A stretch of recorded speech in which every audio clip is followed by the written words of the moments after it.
So let's put you over here so I can see you. Okay, let's get this party started. Okay, so that way I can see you and I can see me. And let me just flip that screen around just a little bit. So let's see what we're going to talk about today. Well, I was doing some, my name is Dr. Sue. I'm a business consultant, master business cardologer, and an avid rabbit hole digger and retriever. I like researching things. I'm very good at it. It doesn't take me a long time, where it would take other people a long time to find the most simplest stuff. You just have to know how to ask the right questions. Well, today, as the topic, the topic was ALGOL.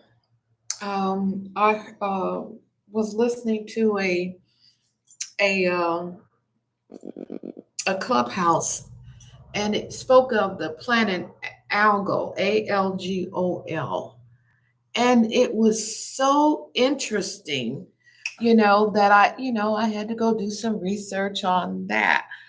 So I did the research on it, and I looked at it. I looked at it a lot. I mean, oh, yeah, my gray is showing.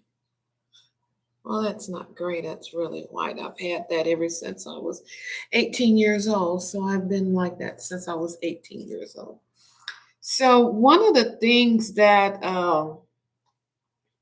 I ran across while I was reading the Mystic Test book, they start speaking of things that I read in ALGOL somewhere.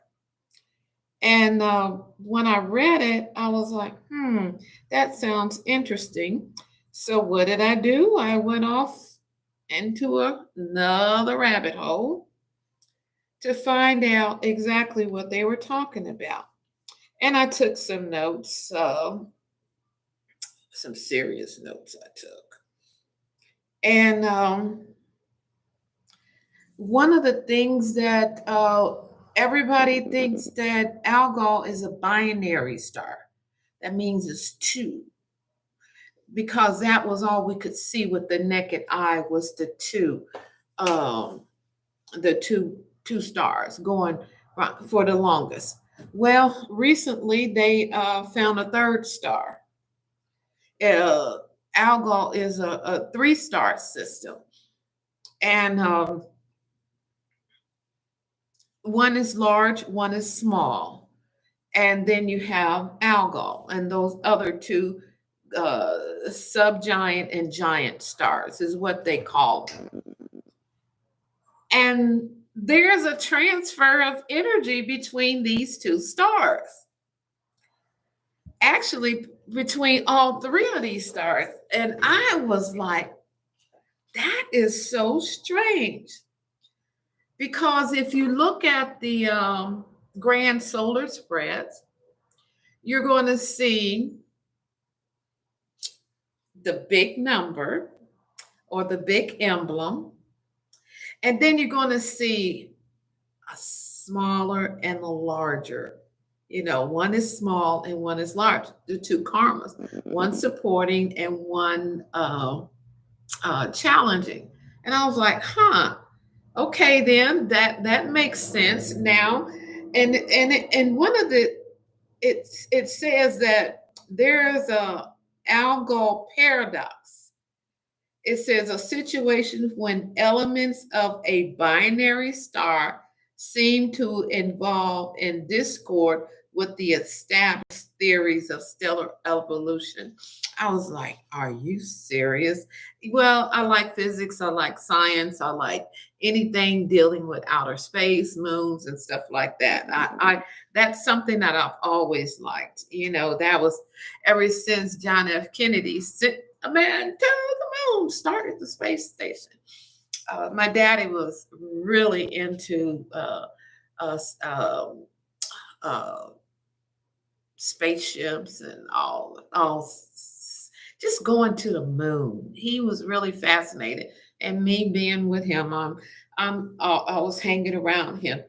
It says this three-star system, these three stars, components of a brilliant triple star, used to be and still sometimes are referred to as Beta Persei A, B, and C.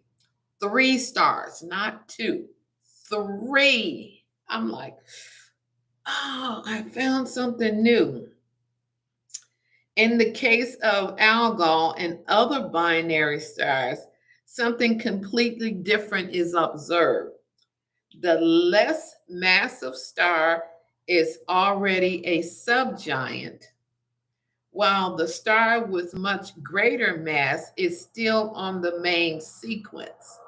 Since the partner stars of, of the binary are thought to have formed at approximately the same time, and so should have similar ages, this appears paradoxical. And that reminded me of all, when they were talking about at birth, when all the stars and all the frequencies and everything comes to a head at that particular time, at that specific time. And that's what they're talking about in here. A paradox is resolved by the fact that in many binary stars, there can be a flow of material between the two, disturbing the normal process of evolution. As the flow progresses, their evolutionary stage advances, even as the relative masses change. I know it's kind of heavy right there. Eventually, their original, more massive star reaches this next stage in its evolution, despite having lost much of its mass to its companion. I'm like, yeah, that makes sense. You're working with three entities inside that square, and I really love symbolism. You're looking at three entities inside that square, one lesser, one greater. One influences, one energy is higher than the other, and as you, they call it unpacking and or neutralize that other energy, you take on the good, and it's coming to me. You take on the good energies and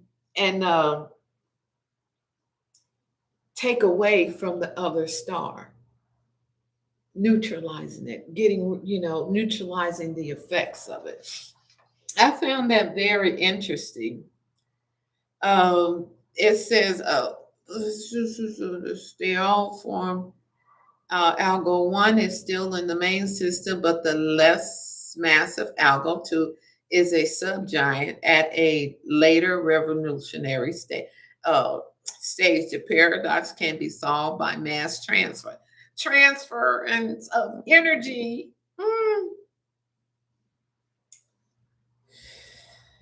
Oh, this was really interesting and about the algo, and I'm going to write it and make it a lot simpler to understand.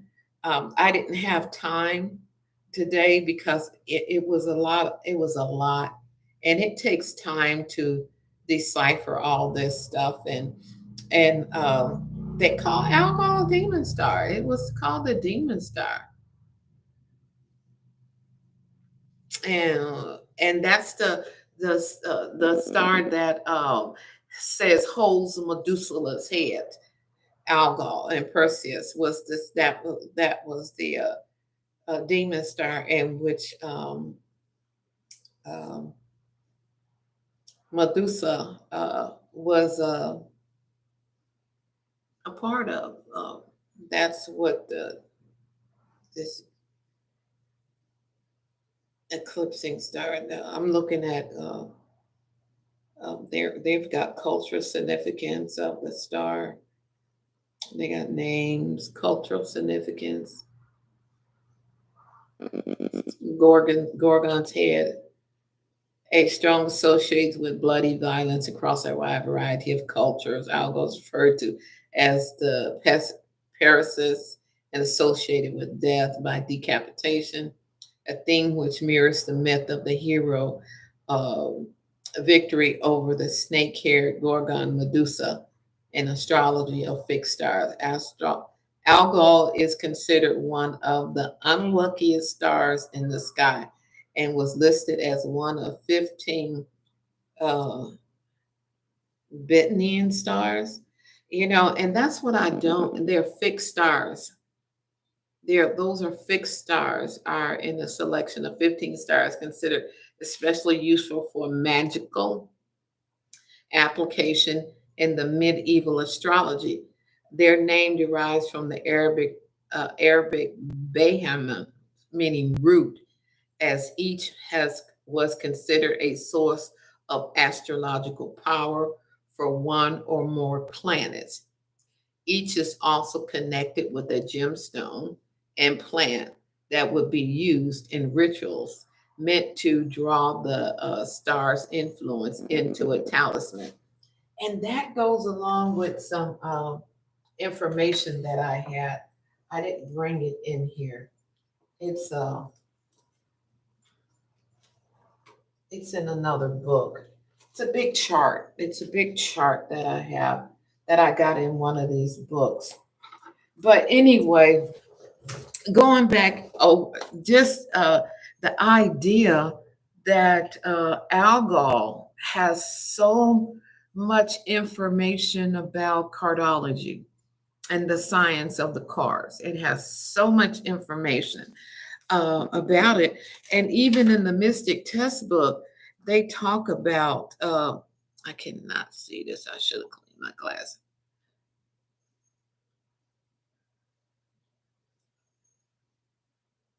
The Earth and Moon both act together and rule in clubs, but the card layouts do not spread cards for those bodies because the earthly and lunarian magnetism is already accounted for in the planetary calculations.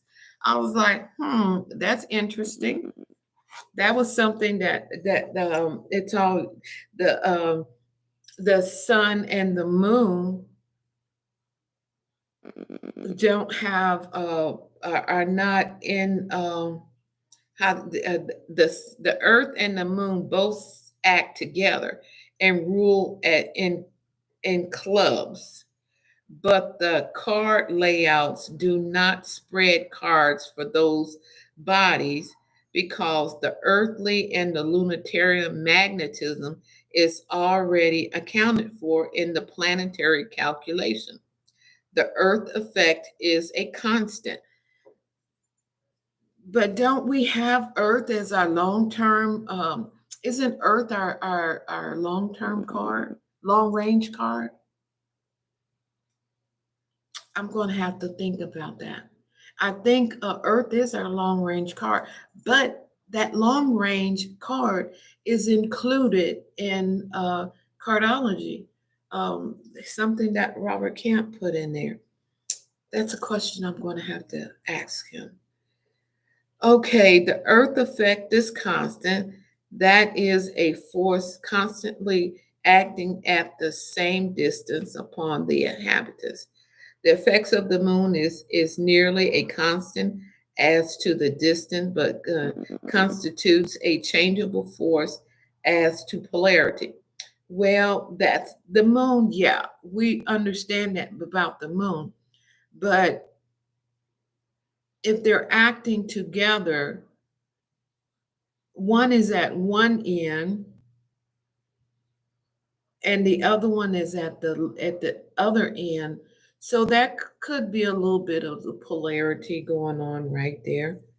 The effects of the moon, while the brain of a human being are in a good normal state, Luna has but little effect upon that person except in the physical condition. Hmm.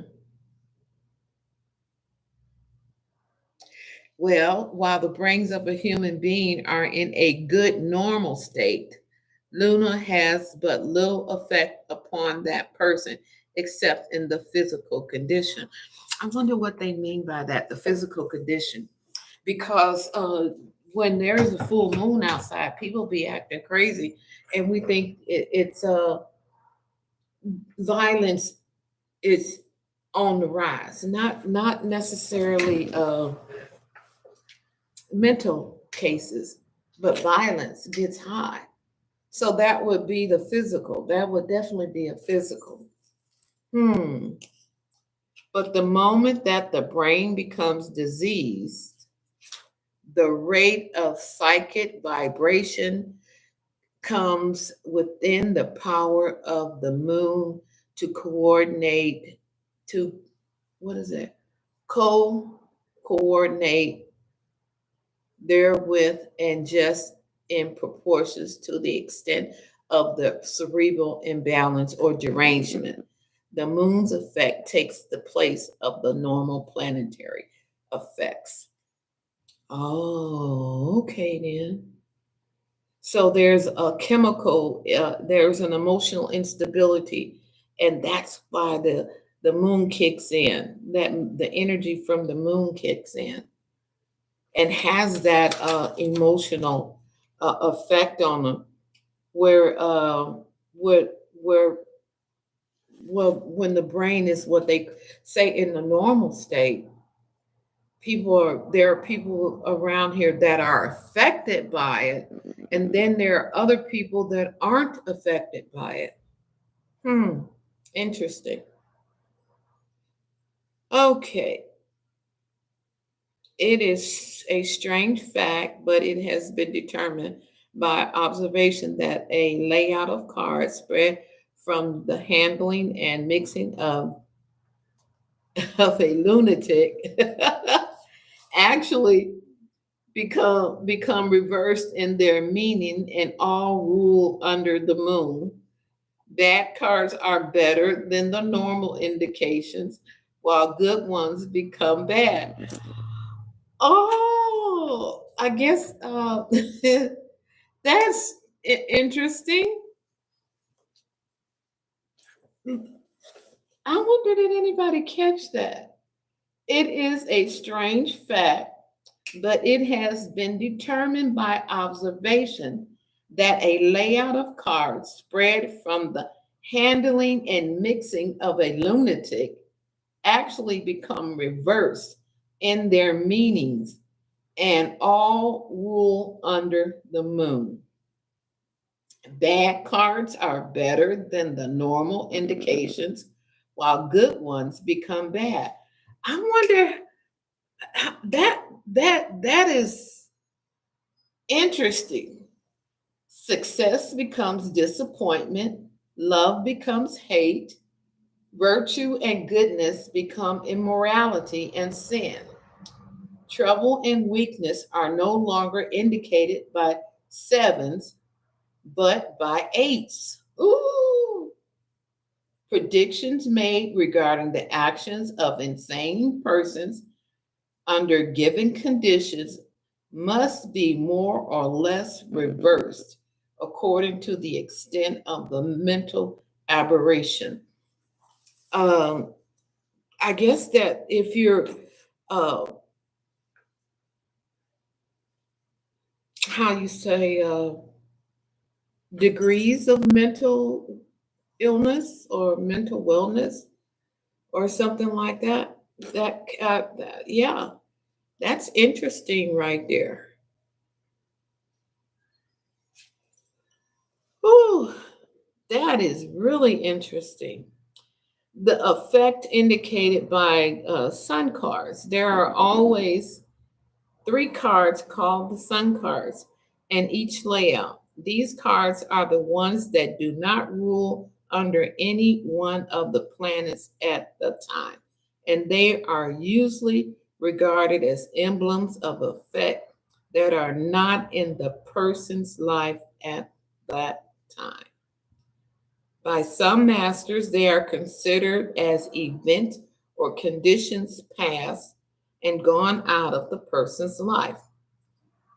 Uh, from my own observation, I am inclined to the belief that the sun cards simply indicate that these conditions are not at present in force in the planetary aspects prevailing at that time. That is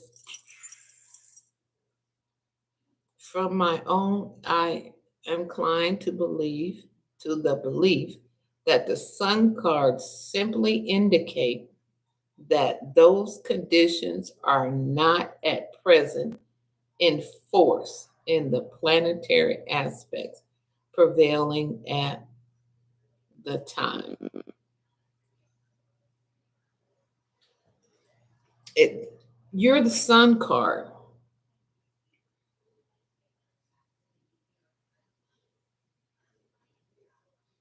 Like I'm the queen of club. So when I'm in the sun,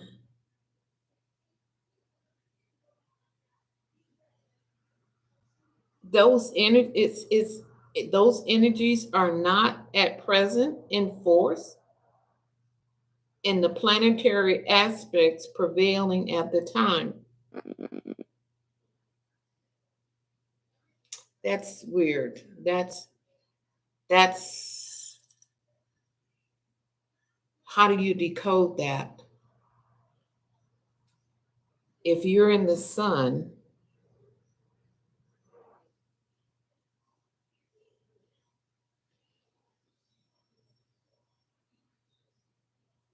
and whatever energies or conditions or whatever you have, they are not present as long as you're in the sun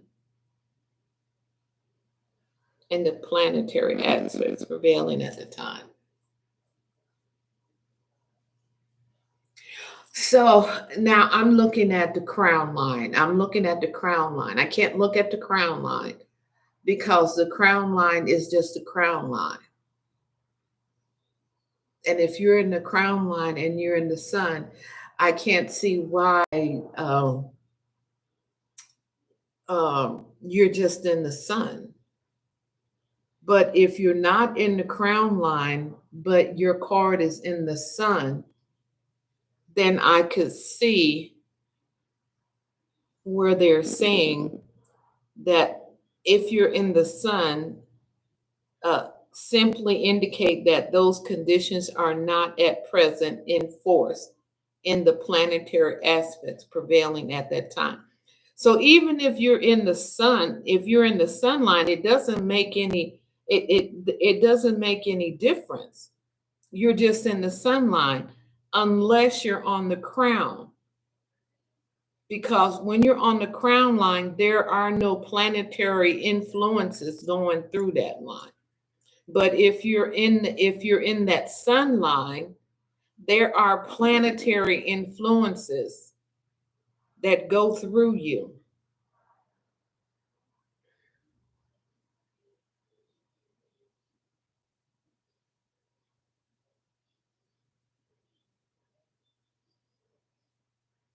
So if you're in the sun line and if your card is in the sun line and you're in Jupiter, so what does that make? What is that? It presents in the force, are not at present in force in the planetary aspects prevailing at that time.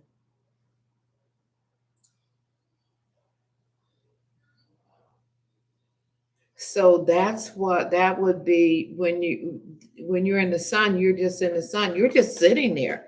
You're not doing anything. And that's one of the reasons why you don't that you can sit in the sun, but you're not just sitting there. Your card is just sitting there. I'm Queen of Club. I'm just sitting there doing absolutely nothing. I'm just a constant there. There's no planetary influences or anything going through me. I may be sitting there, but it doesn't affect me. I'm just sitting there. And then I have that moon card sitting over there too, to my right. The moon is to my right. I'm on descending here. I'm not on ascending. I'm talking about the descending. When I talk about the Mystic Test Book, I'm talking about the descending hand. Um, that's what I'm talking about. And this is what I go through, deciphering, decoding the Mystic Test Book, and if there's any comments that you may have, uh, go ahead and put them down there. You know, I'd like to see them. I like to see them, but you have to subscribe so I can see them, or if you have anything to say. Heliocentric astrology does not take the apparent motion of the sun in consideration, for the sun's effect is always about the same, and it is called the solar constant. Hmm. The solar constant. Yeah. So everything revolves around you. You don't move. You don't move.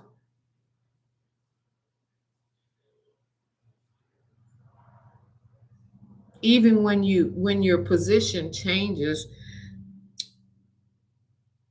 but that doesn't that's interesting. You don't move. Your card is constant if you're in the sun.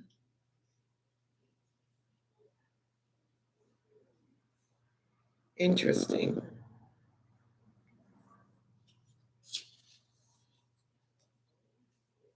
That's something that needs to be looked into.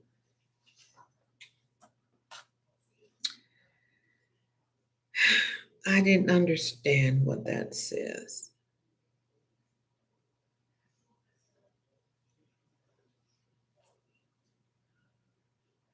Hmm. I'm gonna send Robert a message on that.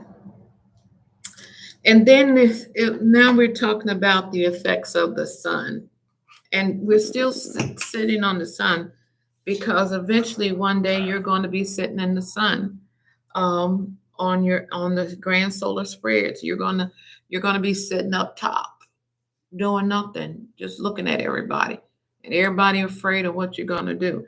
So I'm gonna decipher what happens to you when you're sitting in the sunlight, when you're sitting on the crown line, because I looked in the books, and they talk about the crown line.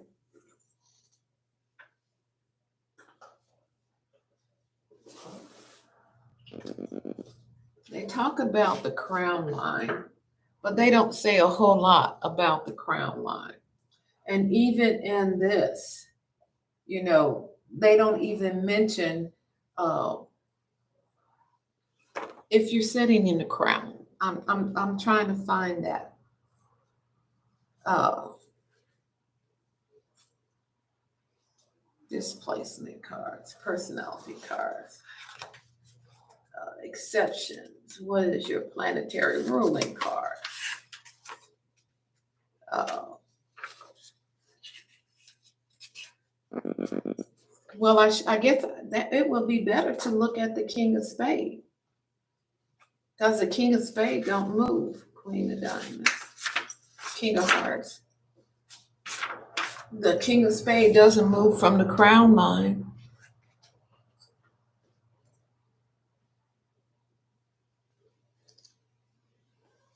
But yeah, but if the King of Spades doesn't move, it just stays there.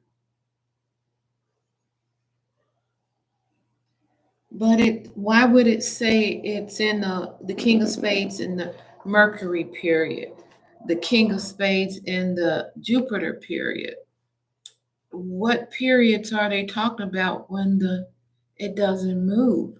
Unless they're talking about, unless they're talking about the your what do they call it?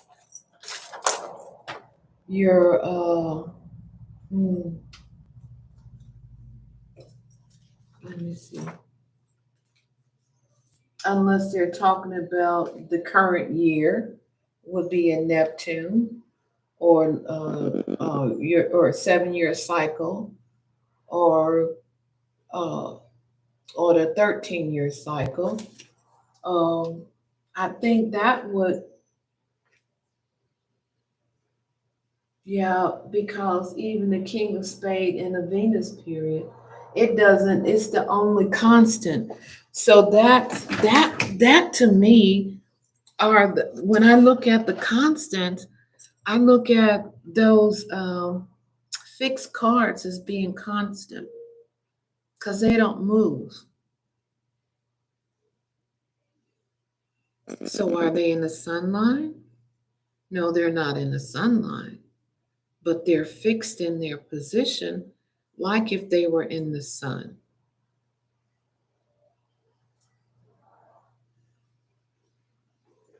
Interesting, interesting.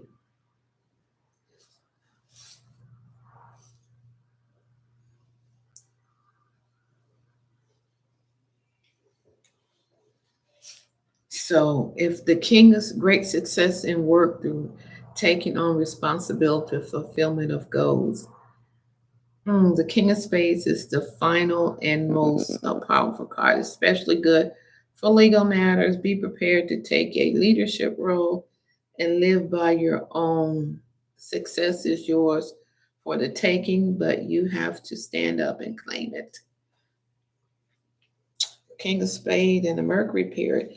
I still don't understand that. I'm going to really have to look into that. And I've been on here 30 minutes and I only wanted to stay on here maybe about 15 minutes. But this has really opened my eyes and sent me down a rabbit hole. Maybe somebody else has the answer. If you see this and you have the answer, please go ahead and subscribe and help me clear my mind up about what's really going on. I really like that. I really like that. It's about being annexed into the city of Cody. When you get annexed, you're no longer in the country. And so you get to hear sirens going, not in this area. They built a new police station way over there. And when something happens on the north side of Killeen, then they have to come through here and go down 195. Lord have mercy. Anyway, that's pretty much it while I go and try and figure out uh, what is the power of a queen sitting in the sun, in the sunline.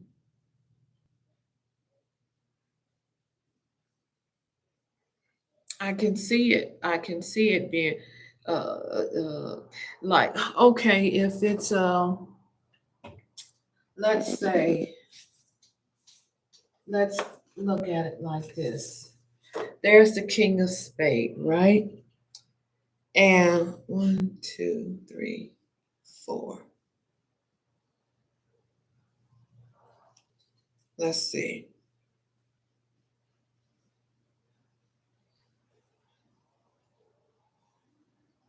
Okay, so if you're the six of spade, right? 1, 2, 3, 4. The king of spade would be your Jupiter card.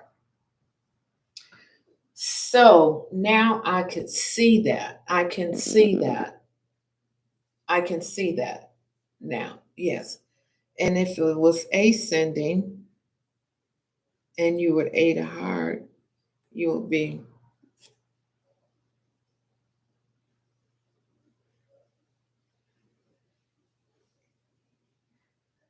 one. You would be the queen of club. One, no, the ten of spade, and 1, 2, 3, 4. The king of spade would be your Jupiter too. So now that makes a little bit more sense. Why they have that all written out. But I still need to read more information about that crown line. So I'm going to end this stream and go down this rabbit hole and find out all the different energies that what hanging out in the crown line means. So I need to know that for next time. Thank you for joining me and thank you for watching. And if you subscribe, thank you for subscribing. Whether you come back or not, I'm still going to be here whenever I get a chance. Have a good one.